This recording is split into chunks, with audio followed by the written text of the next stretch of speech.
Hello বন্ধু, তো বড়ি মেয়ে ছোটি মেয়ে নতুন গান চলে এসেছে ওয়াল্লা হাবিবি বলে, তো সেটা আজকে আমরা দেখে নেবো। বাট তার আগে বলছে, এর আগে যে দুটো গান ছিল না বড়ি মেয়ে ছোটি মেয়ে, কোনটাই আমার সেরকম ভালো লাগে, ঠিক আছে। শুধু মিউজিক উপর কাজ করার চেষ্টা করেছে, গানের লিরিক্স অত ভালো না, মিউজিক অতটা ভালো লাগেনি, ঠিক আছে।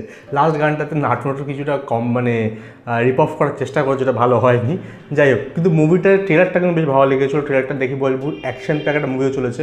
এবং প্রথম বড়ি মেয়ে ছোটি মেয়ে যেটা থেকে এটা রিমেক করছে, সেখানে দেখানো ছিল যমজ, ঠিক আছে। গোবিন্দ আর অমিতাভ বচ্চন যমজ, মানে যমজ টাইপের ছিল, সেম দেখতে ছিল, ঠিক আছে। বাট এখানে কিন্তু সেম দেখানো হবে না, যেখানে দেখাবে এআই দিয়ে বা রোবোটিকভাবে আই থিঙ্ক ভিলেনরা তৈরি করছে ওদের যমজ, এবং সেটা দিয়ে আই থিঙ্ক ওদের সঙ্গে লড়াই করার চেষ্টা করবে, ঠিক আছে।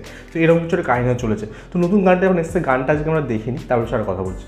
So let's. গানটার লিরিক্স একদমই ভালো না। বড়ি মেয়ে ছোটি মেয়ের তিনটে গান হলো, তিনটে গানই আমার ভালো লাগেনি, ঠিক আছে। লিরিক্স একদম ভালো না, মিউজিক আর লোকেশন আর ওদের লুকসের উপর চালানোর চেষ্টা করছে, যেটা ভালো লাগছে, লুকস দেখতে ভালো লাগছে, লোকেশন দেখতে ভালো লাগছে, বাট গানগুলো ভালো না, লিরিক্সটা একদম ভালো না, মিউজিক মজা আসছে না, ঠিক আছে। আমাদের জেনারেলি বলিউড মুভিতে না মিউজিকটা খুব ইম্পর্টেন্ট, অনেক মিউজিকের জন্য, গানের জন্য অনেক মুভি ভালো চলে যায়, ঠিক আছে, মুভিটা ভালো না সত্ত্বেও।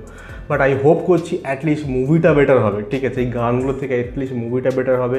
অ্যাকশন যেটুকু দেখেছি ভালো লেগেছে, ঠিক আছে। আর আই থিঙ্ক এখানে কিছু ভিজুয়াল এফেক্টও বেশ ইউজ করা হবে, আই হোপ সেটা ভালো হবে। তো তোমাদের বিষয়ে কী মতামত আমি কমেন্টে নিশ্চয়ই নিও, আমার সঙ্গে দেখাবে নেক্সট ভিডিও। Good bye.